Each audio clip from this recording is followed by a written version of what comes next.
Go. Hello, good afternoon. It's inyo pong Tito J with your topic today, why heavy equipment and tools save lives, no? Ano po ang kailangan natin? Malaman niyo yung mga technique para po tayo malaman natin ano, ito po yung isa natin mga binibigay ng mga tip, no? Secondly po, no? Subscribe po kayo sa aking YouTube channel na J Ferrer at i-like nyo po at i-share itong aking mga sinasabi. So, ano po ba ibig kong sabihin, no?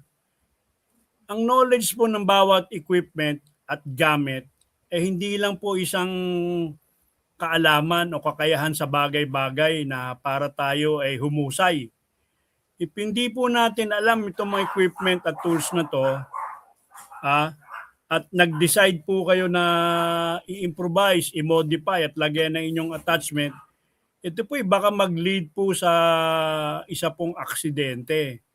At pag nag-lead po siya sa isang aksidente, baka may mangyari pong hindi maganda at maging meron pang mangyari pong kamatayan. No? Ito po, no? Pag naglagay kayo nito, no, attachment, nilagay mo doon sa harap ng forklift o imbis na tinidor. Tulad halimbawa nito, nilagyan mo ng panghukay, no, na humaba yung tinidor, no? Madi-decrease po yung kapasidad ng forklift. Bakit po? No? Kasi po doon sa second law of Newton's law of motion, no, yung force is equal to the mass times acceleration. Ano? Ang acceleration po, no, yung force na nakikreate po doon, nadodoble po yung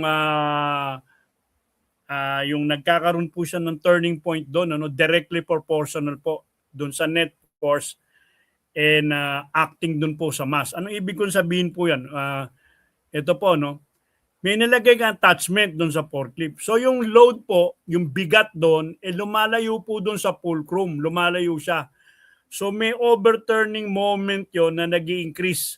At yung forklift nyo, kailangan niya ma-reduce yung weight na yun on load para po yung net moment magkaroon po sa within safe limits. Kasi po yung lifting and stability, use the rational form na moment is equivalent to force times distance. Ano po ibig sabihin nun? Habang po yung moment, equivalent po sa puwersa na nandoon, time is a distance. Katulad po na nasa drawing, ano, yung perpendicular distance niyan, ano, yung layo niyan, ito, yung layo nito hanggang dito. Halimbawa po, may distance kayo na 500 millimeter o 0.5 meter. Tapos po may bigat po kayo na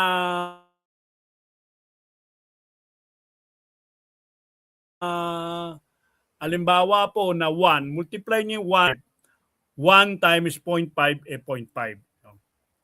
Ito po yan, tingnan niyo yung drawing ko po, yung fulcrum, ayun, yung po yung fulcrum kasi yung combined center of gravity ng forklift at ng load, pinag-iisa po yun doon sa gitna. Yung po yung fulcrum, yun po nasa gitna. Yung pivot axis po around in which and where the forklift load and the counterweight are balanced. Yun po ang fulcrum. Yun po ang central point ng lever system niyo formed by the forklift load at saka po ng counterweight. Ano? So, pag yun po, nilagay mo po sa Tagalog, lumalayo po yung fulcrum. Yung fulcrum na yun, imbis na nasa ilalim ng gulong, luma-extend po doon. So, pag umahaba po kayo, dumidecrease po ang inyong ang capacity po na kayang buhati na inyong forklift. So, subscribe po kayo doon sa aking channel, mag-comment kayo at minsan, kung halimbawa po, no, alam ko naman, wala kayong mga panahon laging manood, pero kung gusto mo mag-enroll, gamitin po natin ang gamitin po natin na mag-computan po tayo, no? Lagyan po natin ng numero at mag-aral po kayo. Ito po si Jay para nagsasabi sa inyong smile and be safe. So, see you po sa susunod na video natin. Di ba?